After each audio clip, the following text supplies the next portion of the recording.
Hello again, welcome back to Asgard, and welcome back to All the Mods 6. So since last episode, I have been doing a bit of work around the base, a bit of cleanup, and I started setting up a little something for us that we're gonna start into today. I did prep up a controller, some connectors, and cables for XNet, because we are going to be making use of that today. Now, if we take a look inside of here, you can see there's a few... Well, actually, I don't guess there's anything, because what I have plugged up over there with the other transmitter's not actually storing anything anymore. So we're actually going to take this network card. I had it kind of as a temporary solution for supplying ingots, but we're actually going to be, today, completely moving away from this. Okay, so let's go ahead and just pull up that, and I'll just go in right here, and we're going to go ahead and pull up that and that. This is where the transmitter was connected to, because I was using the ingots. I'll put a block back, but I was using the ingots from here, but I have since removed all of those. And today, let's pop over, first and foremost, let's pop over to the mine area. And you can see this has expanded quite a bit since the last time we were over here. As I had mentioned, I had been working on kind of finishing this out. It's not completely done just yet, but I did get a bit more work done on it, as well as quite a bit of mining down through here as well. And if we head all the way down to the very bottom of the mine, where we generally do most of our mining, you can see that it kind of changes over to deep slate and smooth basalt, rocky stone, just some of these darker textures for this bottom layer. So it doesn't stay bricks all the way down, but the majority of the way it is kind of these bricks down through here. But let's go ahead and pop up, and up here we have basically what's going to sit atop the mine is going to be this large forge. This is going to be kind of our finalized forge. You know, we've had a couple different versions as we've progressed in this pack. We had the Tinker's one, which is fine. It's not super fast. It is a little bit better than ore doubling, which is quite nice. But we had that, and then we have the Golem one that handles the emerald and gold. That we're eventually going to be just handling all of our ores here, because the Golem one's not going to be fast enough long term for our B input. But this area, what I want, this is just the first part of it, but what I want is this large smelting area that kind of goes out back in this direction, and ends up being a fairly large temple that sits over here. So this is just kind of the start of it. But you can see a bunch of rune forges here with red and orange, which of course is our ore doubling. Now, something that I found quite interesting, and that's another reason we are going to be automating Brimstone Charms fairly soon, because I want to, by the end of it, we're going to have hundreds of rune forges that need to be brimstoned. Now, one thing of note, this is quite interesting, right? Oh yeah, because I don't have, well, we'll just grab one, that's fine. I should have plugged up my receiver. But something of note, we kind of came across this when we were working on the Pete system. And I was like, oh, wow, that's cool. It apparently isn't limited only to peat. For example, raw basic processors. If we throw this into the Rune Forge and we let this smelt up, it ore doubles everything, right? It's amazing. And I have a feeling it's going to ore double potentially expensive things as well, that it really shouldn't be able to ore double. So kind of a little bit of a bug, but this is a kitchen sink pack, so we're going to have a little bit of fun with it. Plus, it is kind of a payoff for us not going with something like thermal or Mine Factory Reloaded or something like that. Something boring for our ore processing and smelting systems. So take a look. We got two basic processors from a single raw basic processor. So really, really neat that it doubles like that. Now over here, I've got some drawers set up. This is what is replacing our drawer storage area over there.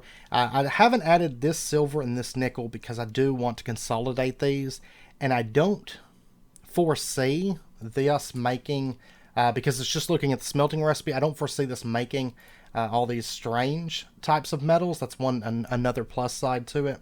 Because the Tinker system would work great if it wasn't for all the ores mod, because it pretty much breaks everything. You know, we've talked about that before. But you can see I've got some stuff. This is some of the stuff that I got from mining that I haven't sorted out.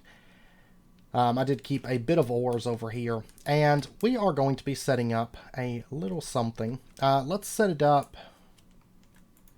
Actually, right back here is where we're going to start. Let's take our network receiver,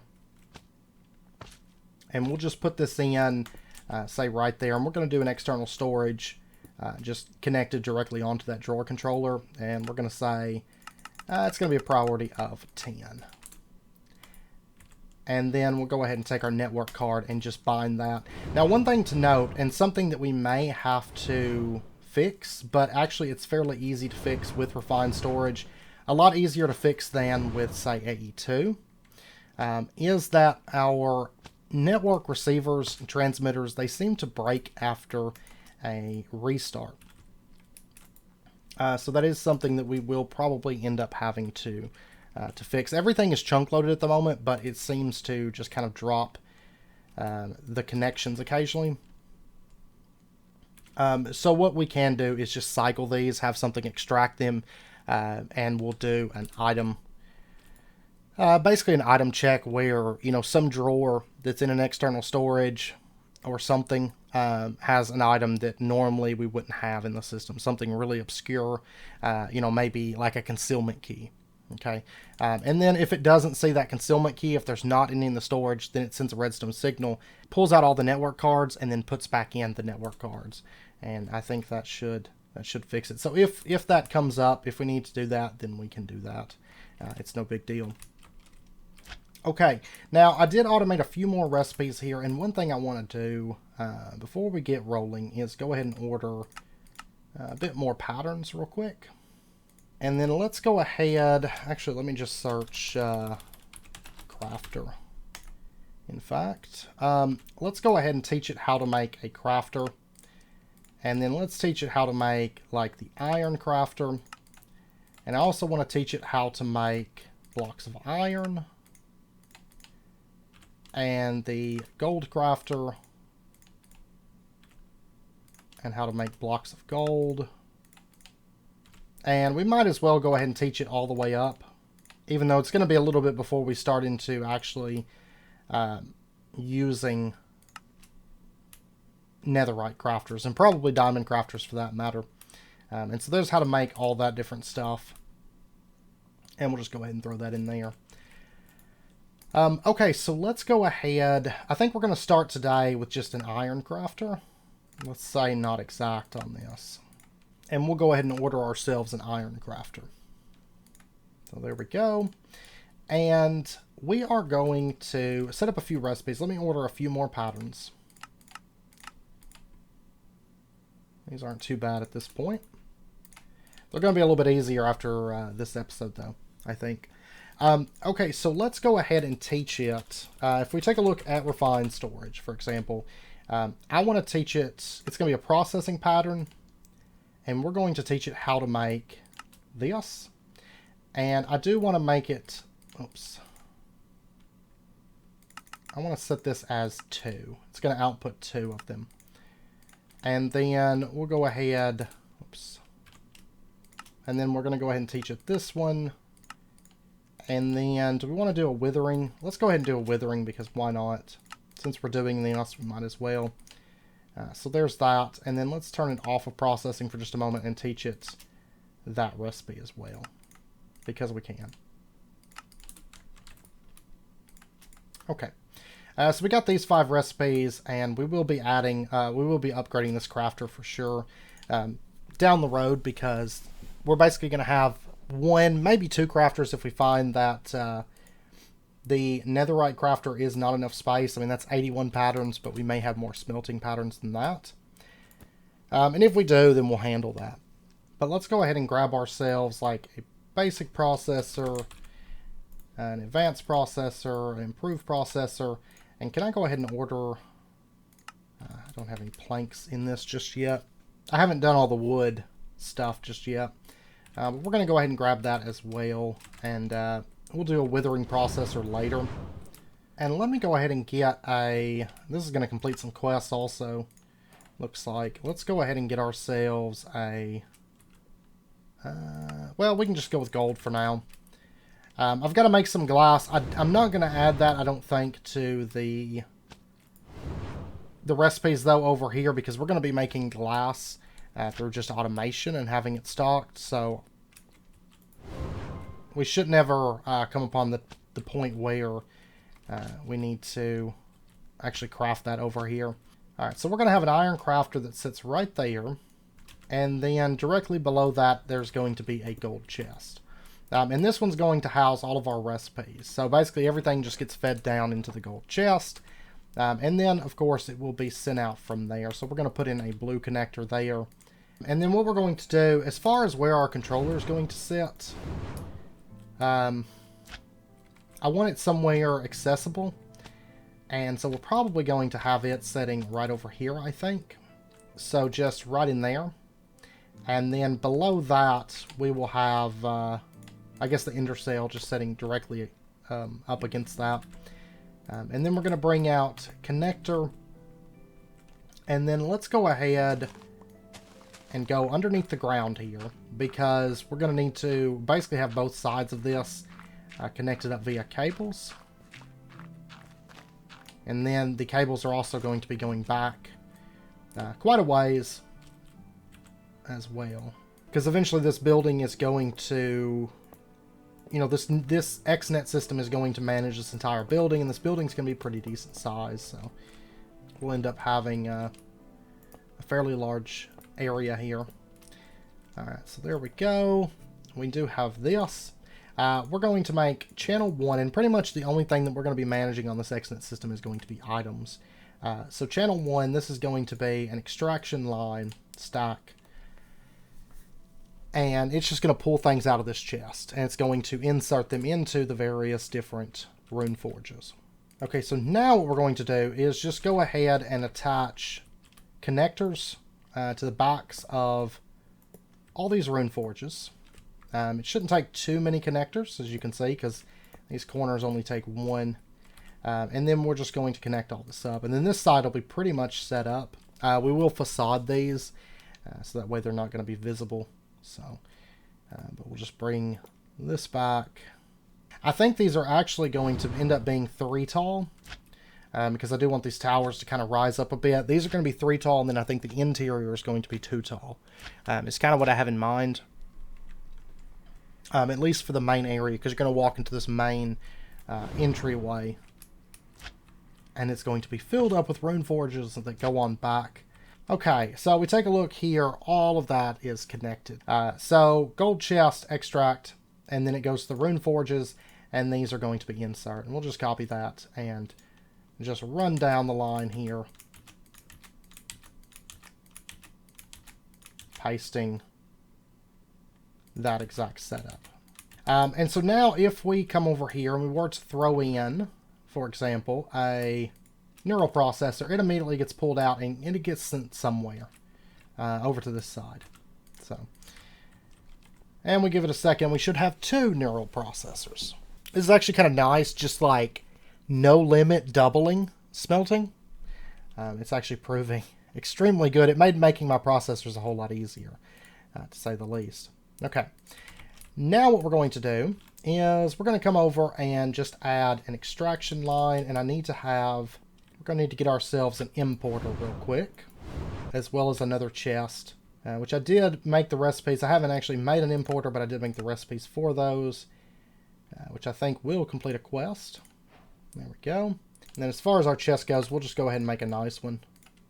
I don't have a lot of iron, but we're going to be sorting out iron. I've got a little bit at the moment. I've got, well, 74. I've used a bit, I suppose. Alright. This quest is done. We get a cable. Alright, our gold chest is going to sit right there. We're going to have an importer. Well, we'll get that in just a second. Let's do the connector first. And we're going to call this out. and we'll go ahead and call this one in just to differentiate, because these chests are a little bit different as far as their purposes. And then we'll just go ahead and put the importer in right there. We will add some speed upgrades to that, because long term this is going to be moving pretty fast, especially once, you know, everything's doubling. We have Brimstone Charms, and we have a bunch of these running. We'll need to be importing items decently quick at that point. Okay, so now the output, we're going to go ahead and set this one up as line number 2, for example. And we're going to say that you can insert, and I want to try something, actually. Let's say extract stack. This can be 20. That's fine. Let's go ahead and copy that. Well, really, let's change this to 60.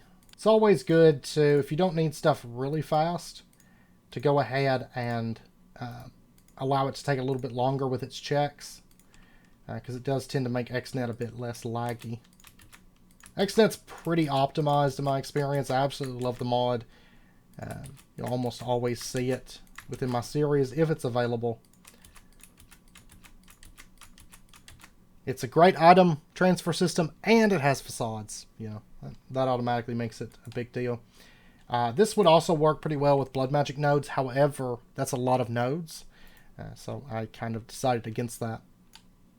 Okay, so all of these can extract.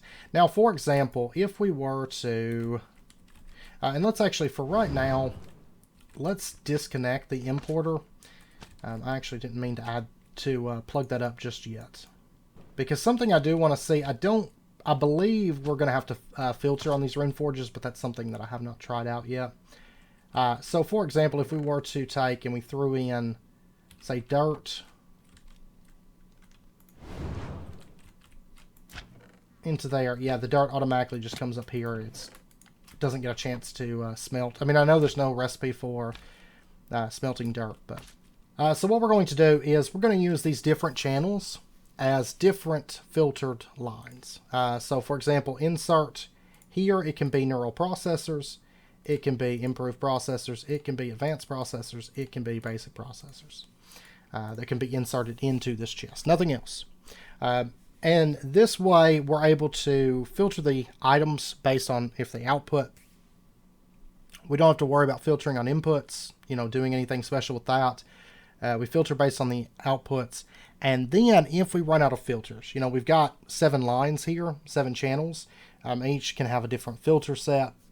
And then if we run out, all we have to do is set up another input location. And we could have, at that point then, 7 more channels of different items that can be output into that other importer line. So, oh, these guys are so obnoxious. Okay, now before we plug all this up though, we need to add another thing, because this system is also going to be handling all of our ore processing as well. So what we're going to do is, we can actually do it here. This is fine. We're going to set up a connector that sits right there, and we're going to say, on this connector, we don't want you to connect on the down and up. We just want you to connect to the drawer controller there. And then we'll just run this back. And this is going to basically take a higher priority. So let's come over, and this will be on all the channels. It'll be present, and we're going to say here, you can insert, and your priority is going to be 1000. Really, it could be 1, you know, it doesn't matter. The number doesn't matter that much, just higher than 0. So you can insert there. We're also going to have it on this line as well. You can insert 1000 priority because our ore processing line is going to be on this same channel. So basically, the ores that come from our mine, they can get processed here, but they're also going to get stored here. So things like coal, diamond, stuff like that that's already been processed can go into storage as well. So that's why we want it on channel 1 right here. Okay, so now what we're going to do, now that that is in place, the only stuff that we should be importing, ores that are not slotted into the extract lines, will get stuck. so we'll be able to see them if the Runeforge has something that's not slotted. And then ores have a place to go at this point. Okay, now let me get another chest real quick. Alright, now right now, of course, we're just going to be doing manual input for ores. We are going to be setting up kind of a processing mainframe because we're going to have stuff coming from all different places, bees and stuff, and different things are going to need to go different places, and we'll have to basically have something that manages all of that. But for right now, our ores can come in pretty manually.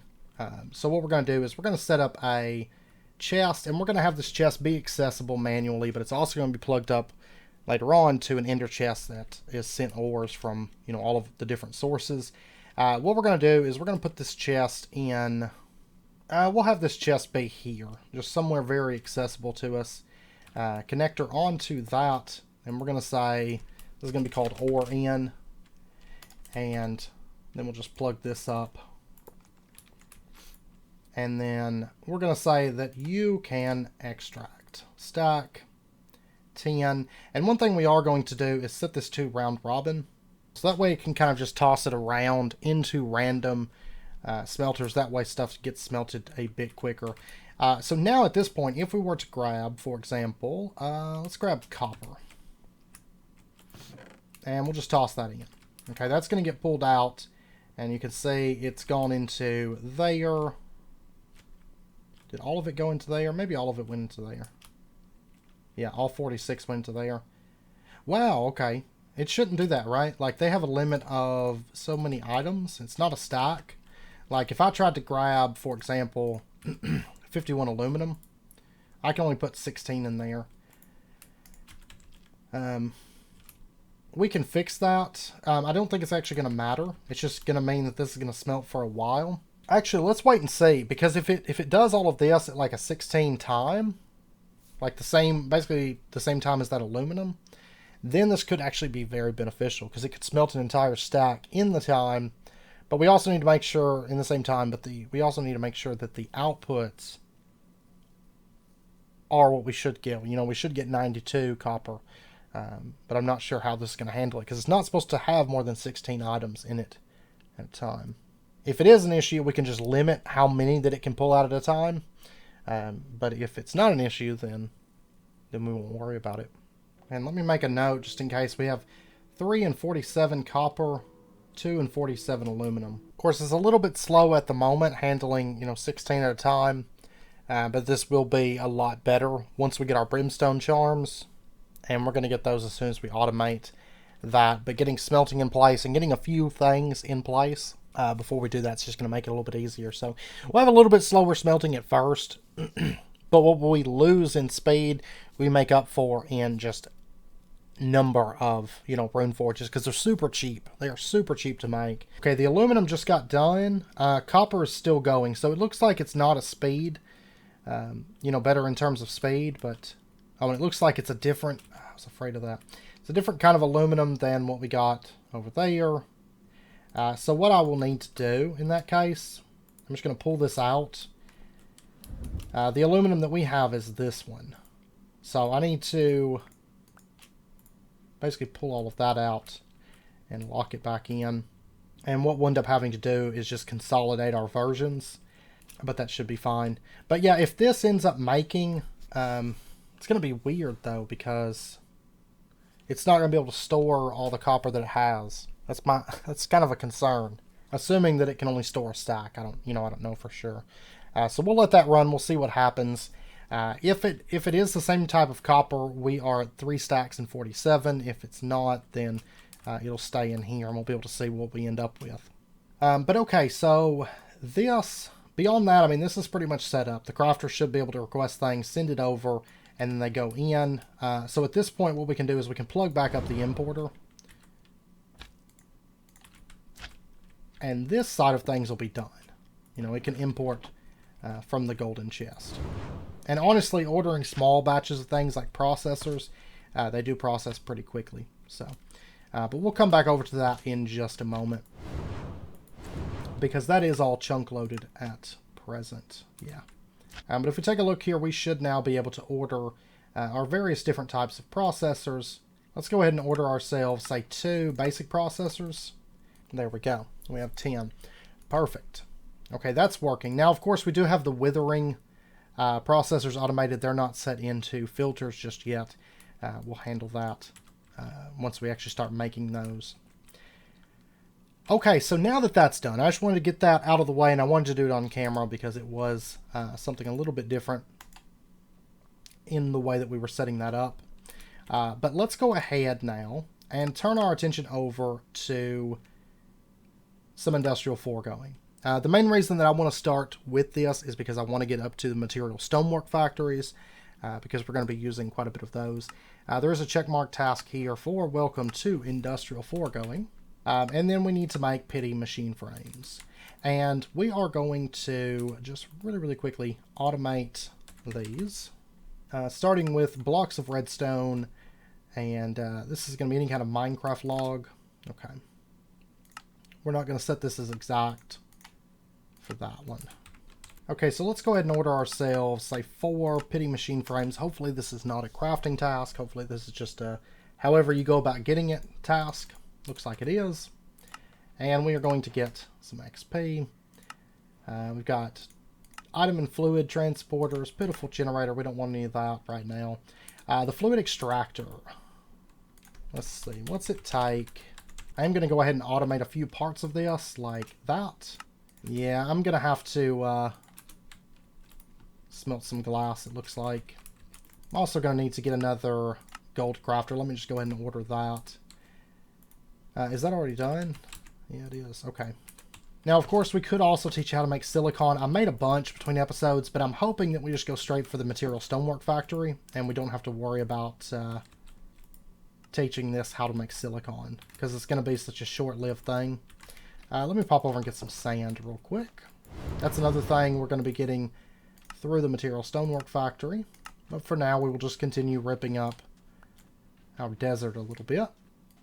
Okay, I'm just going to let the rune forges handle this. I am going to manually put it in, though. Okay, this one actually finished up. So if we take a look here, we have 4 stacks and 47. Okay, so it only gave us a stack. For smelting 46 copper, it only gave us a stack. So if we smelted a stack of copper, we would still only get a stack. If we smelted 32 copper, we'd still get a stack. Now, because that's what I was kind of afraid of. This has a limit to only be able to hold a stack of an item. So what we will need to do for this is, for example, on both of these, let's set it to count, and let's say 16. And then over here, count 16. That should do it for us. And let's go ahead and set up another chest on this side, which we can upgrade this later. Let's put that there and a connector, and we're going to call this we'll call this personal out. And then what we're going to do is set this up to be an insert line with a priority of 0. And let's set this one to a priority of, say, 500. Really, it could be 1,000. It doesn't really matter. But this one is going to be a priority of 0. So everything else that doesn't have a place can go here, and that way we can easily see stuff that maybe got smelted from the ore category that didn't end up having a home, and we can also throw stuff into this chest here. Even though it's going to be normally handling ores, we'll be able to throw stuff in here to kind of manually have it smelt. Especially early on, it'll be quite nice to have that, I think. So, but it was able to pull all the glass. That way I don't have to run around and do that myself. So, okay, there's a couple patterns. I'm actually out of iron again. Go figure. Let's go ahead and teach it how to make the fluid extractor. So this right here. And we'll just throw that in. I'm probably not going to have the materials on me. I'm going to have to go mining to get a fluid extractor. Yes. So I will go do some mining. Alright, I got almost 2 stacks of iron. That should be sufficient. At this point, what I'm going to do, I'm going to dump in all of that. Whoops, wrong side. I'm going to dump it in right here. And just get that stuff smelting up. Then let's go ahead And I guess grab all of this stuff too. Cobalt. And ancient debris also. And we'll take the Ventium. And kind of my plans are over here is what we'll do is we'll kind of have like the mainframey stuff be right here, accessible at floor level as we walk in. Above this is probably going to be more drawers. Because I do want to store all of our metals and all of our mining related stuff. I'm actually going to go ahead and slot in a bit of this. This is actually going to have a walkway above here, so we can actually access it. Right now it's a little bit awkward to access, of course, but we will be able to access this a bit more reasonably long term. Just right now, gonna have to try to reach it as best we can. So, but I'm gonna let that stuff smelt up while I continue editing some footage, and I'll be back here shortly. And actually, now that I think about it, I guess these do. I mean, I guess they wouldn't have to be filtered necessarily, because they're only sending these items once. You know, because this isn't filtered, they're only sending these items once they're done. So I guess if they can smelt, you know, I tried it with dirt thinking, well, it wouldn't pull out if it didn't finish it. But I guess what it does is it goes into an import slot. It doesn't have a recipe, so it goes to the output slot, I'm assuming, of the Runeforge. You know, we can't actually see the slots because there's no UI, but I guess that's how it works in the case of the Runeforge. So, but anyways, let's pop over. Let's go ahead and start into some proper mine factory or industrial forgoing. Now we should be able to now order our fluid extractors. We're actually going to go ahead and get 4 of them. Oh yeah, I need to fix the recipe for this because I had this set as exact. It doesn't need to be exact. There we go. Now let's order 4 of these. We're going to go ahead and do it right. So those are going to finish out a quest. We get some XP. And then they want us to get some latex. Now, what we're going to do is we're going to set up our fluid extractors right over here, in fact. Our fluid extractors are going to set in right here. Whoops. Right here. So you're going to be able to see the back of them. I think we're going to use some of these towers for some of our, like, kind of tech and automation-y type things that we don't want to be super visible. We're going to have them be in these towers here. So you can see this starts running. It doesn't require power, of course. You can give it power to make it just a little bit faster. I don't know that we necessarily need it to be faster. I don't think, but we'll see. But we're going to make ourselves a constructor. This right here. And what's the other stuff for this? Quartz enriched. And of course the constructor is basically a formation plane. At the end of the day, we're going to go ahead and get that. And let's pop over. I'm going to get some acacia. Acacia, of course, being the best wood for latex production. So we're going to go with that, I do believe. Okay, so let's just put ourselves an acacia log in right there. And then we're going to put our constructor down on the bottom side of that. And we're going to say, you do acacia. Just acacia logs. And it's going to basically send acacia logs from the system when there's a spot there where it can send it. And it's going to basically just place acacia logs as needed. Okay, so now as soon as the acacia log is removed, for example, if we do this, another one gets placed down. Perfect. Okay, now what we're going to do is let's come out. Well, actually, one second. Let's pop over here real fast. And we're going to start getting into just a little bit of fluid related stuff real quick. Let's go ahead and get some patterns. And let's open up refined storage. We are going to need a fluid grid. Let's go ahead and just order a grid. And then let's go ahead and get a fluid grid. There we go. That's going to give us a quest complete. We'll just put this here for now. That's going to give us access to our fluids. And then let's go ahead and set up just a few recipes here for the fluid storage parts. So the 64K, let's teach you how to make buckets as well. And then the 64K fluid, not exact. And then the 256, which is fine to be exact. The 124 and the 496. And then let's go ahead and get ourselves another disk drive. It's not super important because, you know, we still have that one right there, but we're going to go ahead and make ourselves another one. Let's see, let's get 3 64K fluid storages because those are going to complete a quest. And then let's go ahead and take a storage housing and make that just to complete the quest, basically. And then we're going to open that back up. And then let's go ahead and get a 256. Oops, I ordered a 4K. Let's order a 256 storage part.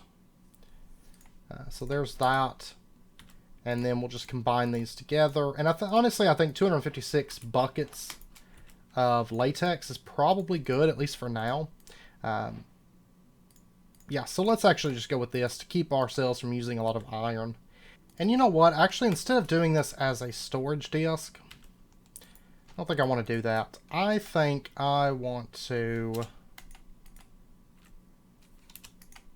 do it as a storage block, in fact. I think I like that more. So let's go with that. And that is going to complete a quest for us right here. And let's go ahead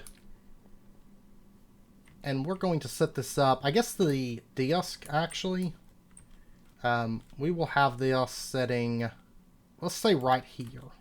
And then what we're going to do is just bring our cables right there, and then we're going to bring them up. That's going to plug into there. We take a look here. We do have a bit of latex. There is a quest, I believe. Let's go ahead and turn these in real quick. Advanced processor, storage housing, dirt, and some quartz enriched iron. So I actually won't use this right now, but that's fine. We can't have too many of those. But I think they want us to get a full latex bucket. Let's go ahead and just set up some kind of a tank. And we'll put in a singularity tank right there. We're going to bring some fluid pipes up from here. We'll say extract. And then we're going to go here, extract, and bring that up. And then what we'll do is bring that over like so. That's going to start grabbing the latex. And then let's go ahead and grab a bucket of that and we'll pour it back in. That's going to complete a quest for us. And we are going to get a bunch of latex. 1,400 millibuckets, or 2,800 millibuckets of liquid latex. I guess, well, we'll handle that here in just a second. And then they want us to get the latex processing unit. And that requires latex. Okay. Well, let's go ahead real quick. We're going to get ourselves an importer while that's crafting up. We're going to go into our 256K fluid storage block. We are going to set the mode to whitelist. And we are going to be whitelisting latex. And basically, we're going to make it so that only latex is stored here. I think we're going to store our fluids into fluid storage blocks. I think I like that a bit. Or at least a lot of our fluids. The stuff that we don't want just a lot of coming in. We'll store that way, I do believe. Let's go ahead and put in the importer setting here. And we're going to set the type to fluids. So it's going to grab all of that. And you could say that this is now 1% full, and it's steadily filling up at this point. Now, let's go ahead and have it drain these real fast. So that's going to go into here, and you can see that this is steadily filling up now. I think 256 buckets of latex should be sufficient in a kitchen sink pack. If not, then we'll deal with that later. And if we take a look in here, you can see we have latex showing up in our fluid grid as well. Okay, now at this point, let's go ahead, take a look at our latex processing unit. And there's our latex processing unit. Let's go ahead and take that. And by the way, if you ever want to take fluids from this, all you got to do is just come up here and left click, and then you can left click and put your fluids into there. So, but we are going to get some XP. And then they want us to make dry rubber. Now for this, we are going to need water output as well. Let's go ahead, actually, just because it will be beneficial to us. Let's go ahead and get another importer. And then let's get 2 exporters. And our latex processing unit, it's going to be setting right here. And let's go ahead and clip off these connections. We are going to have an exporter that sets right here. Let's bring our cables over. Bring our cables over to here. This exporter, we're going to say that you do fluids and you do latex. And let's make sure that's, yeah, that's good. Latex is going into here. And then we're also going to be doing water from this exporter. And I meant to make 2 importers, not 2 exporters, but... Well, no, actually I need an external storage, I suppose. Would be even better. Okay, so that stuff's coming in. And then let's go ahead and just set up a sink real quick to supply our water. And I'm going to make another storage disk for water, because I think we're going to be handling our fluids within this pack through refined storage, because generally we don't do that a lot, mainly because we generally go with AE2, and I've actually got terracotta here, and AE2 fluids in the past were always laggy, and I'm always kind of reluctant to mess with them, because doing a lot of infrastructure around fluids and then them kind of bugging out is never fun. But I think the refined storage ones actually handle a bit better. Alright, there we go. Oh, there's a quest for that, really? Oh, tips and tricks. And we get a fluid pipe.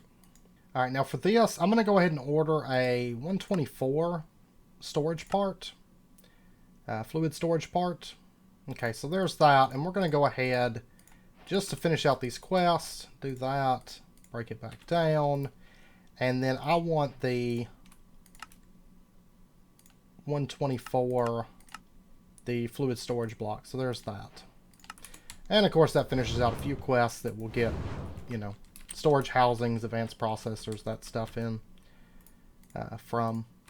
Okay, so let's go ahead, let's bring a cable down. This is going to set in right there, and we're going to say water, whitelist, and that should be good. And priority is going to be, you know, 100. Okay, so that's going to be able to store water. And then as far as where our water is going to be set up, it doesn't really matter because it's not really anything that we're ever going to have to access. We'll put the sink in right there. And then we'll have the importer setting right there. And we'll say fluids. And you can see this is starting to fill up. Great. And of course we can do speed upgrades on this, and we probably will. Add some speed upgrades to this for importing the water. The latex doesn't need it, but the sink will for sure. Okay, now we also need to plug up power to the latex processor. Power we will put in, it doesn't matter too much, but we'll put it right here. That's going to give this power as well. We'll get a little bit faster latex, not a big deal. Doesn't use up much power. And this is going to start producing tiny dry rubber at this point. Then we just need to basically take that and craft it. For this, let's just get an external storage. And we're just going to have refined storage handle this part, I think.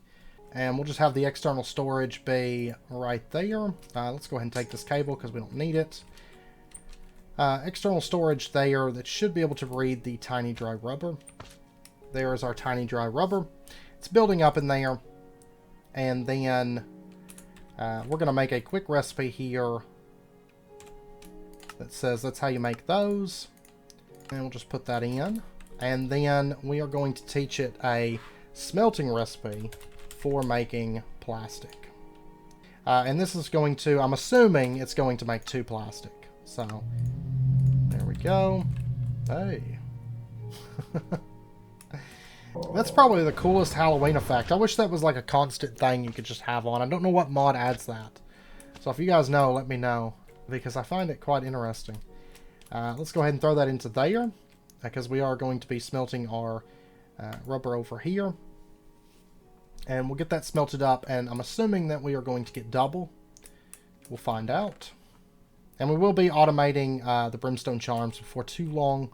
As I mentioned, I want to get Industrial Foregoing is kind of the big focus point right now, because material stonework factories, that's the big thing, or the big reason there. But then after that, we will kind of switch over to the Brimstone Charms, because that's going to be very important as we expand our system.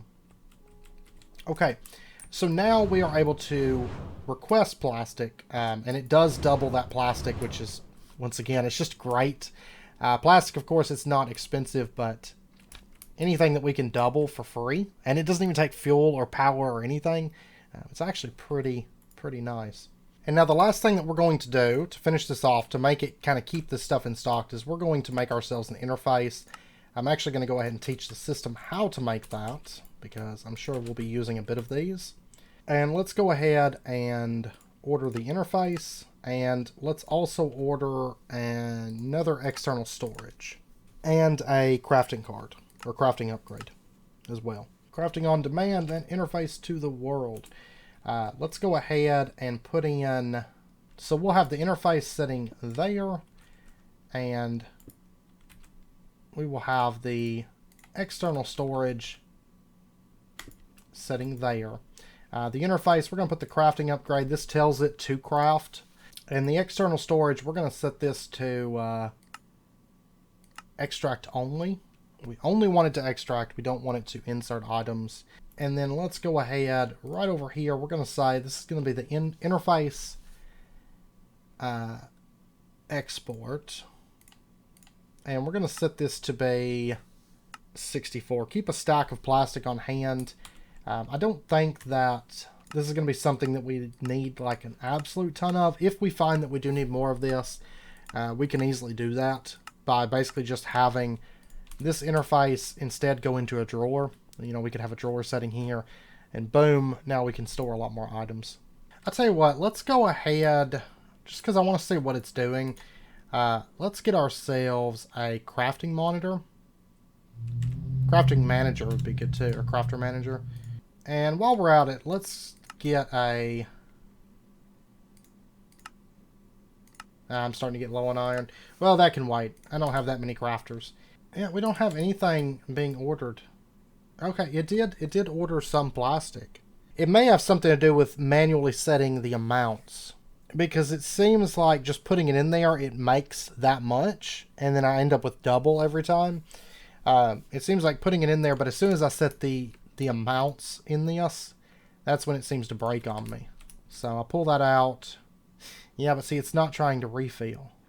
Unless it has to do with there just not being enough plastic. Oh, there's actually no plastic. Okay, that might be part of the reason. So I'll let it run. I didn't think about the plastic running out. We don't have probably enough plastic at the moment. Now we have completed that quest. We get 5 plastic there. And now we kind of have access to actually start into industrial foregoing. Now, of course, one of our first stops is going to be going for pink slime and doing kind of the progression tree, which is all this. Because what we actually want is going to require getting up to pink slime, I believe, to get the material stonework, but that's fine. But anyways, I know it's about wrapping up point for this episode. So next episode, when we come back, we are going to be diving a bit more into industrial foregoing. Anyways, I hope you guys enjoyed the episode. If you did, as always, be sure and hit that like button and go ahead and subscribe if you're not already to stay updated with when new videos come out, and I hope to see you guys next time. So until then, as always, do take care, stay safe. I'll see you guys then.